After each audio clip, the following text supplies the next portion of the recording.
Dummy అవ్వట్లే ఓకేనా. ఆయన మెంటల్ స్టెబిలిటీ లేదని చెప్పి మీరు అంటున్నారు. దాని వల్ల ఒకసారి గన్ షాట్ అయింది, ఆ విషయం అందరూ తెలిసింది. అలాంటి టైంలో అప్పుడు వైఎస్ రాజశేఖర్ ఎలా హెల్ప్ చేసి ఆయన సపోర్ట్ చేసి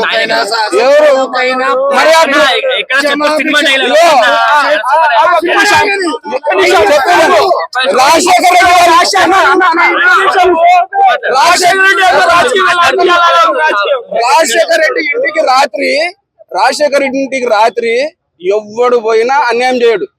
రాజశేఖర రెడ్డి ఇంటికి రాత్రి ఎవరెవరు పోయారు నీకు తెలుసా? ఇది అలా పెడితే అన్యాయం చేయాలన్న కదా, గన్ షాట్ ఎవరికి తగిలిందో ఆయనకి ఎలా అన్యాయం చేసింది ఎవరు సామే?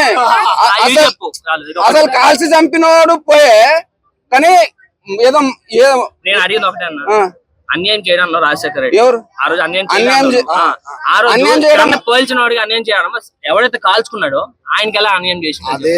రాజశేఖర రెడ్డి వానికి ఎందుకు అన్యాయం చేస్తాడు సామె? రాజశేఖర రెడ్డి ఆయనకి ఎందుకు అన్యాయం చేస్తాడు? కాల్చింది ఎవడు సచ్చింది ఎవడు గాయపడ్డాడు ఎవడు? ఆయన రాత్రి వాళ్ళ ఇంటికి పురంధేశ్వరి అండ్ బాలకృష్ణ ఇద్దరు పోయిన తర్వాత అన్న మా మెంటల్ వాడికి ఇట్లా చేసిండు కొంచెం కాపాడవా అంటే అక్కడ ఉన్న పోలీసులు మేము మాట్లాడి ఉండొచ్చు. ఇప్పుడు బై మిస్టేక్ ఏదో అయింది, నీకు చెయ్యని నేరంకి ఏదో చేసినావా చేయలేదు, నీ ఎవడన్నా నీకు తెలిసినోడు ఉంటాడు ఈ లోకల్లా, పోయి అన్న ఇట్లా అయింది బై మిస్టేక్ అయింది అంటే నువ్వు ఏం చేస్తావు? అరే సరే సరే చూసుకుందాం లేని అంటావా? అదంతా ఇది పబ్లిక్ విషయము, సీఎం పదవి ఉన్నప్పుడు ఓకేనా, ఆ విషయం వారికి మాత్రం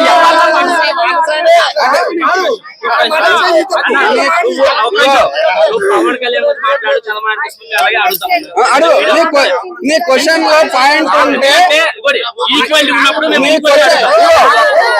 నీ క్వశ్చన్ లో ఆన్సర్ పవర్ ఉంటే నేనే సమాధానం చెప్పు. ఇప్పుడు అదే అన్యాయం చేయను అన్నావు, ఎవరింటికి వెళ్ళినా అన్యాయం చేయన్నావు.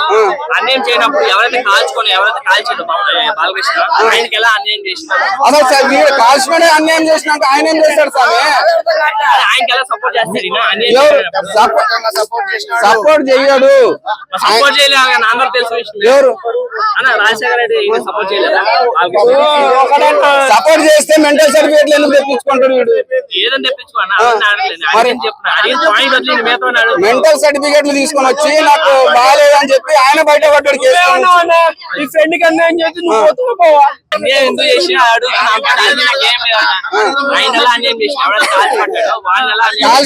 కాల్చినోడు అన్యాయం చేయలేడు కానీ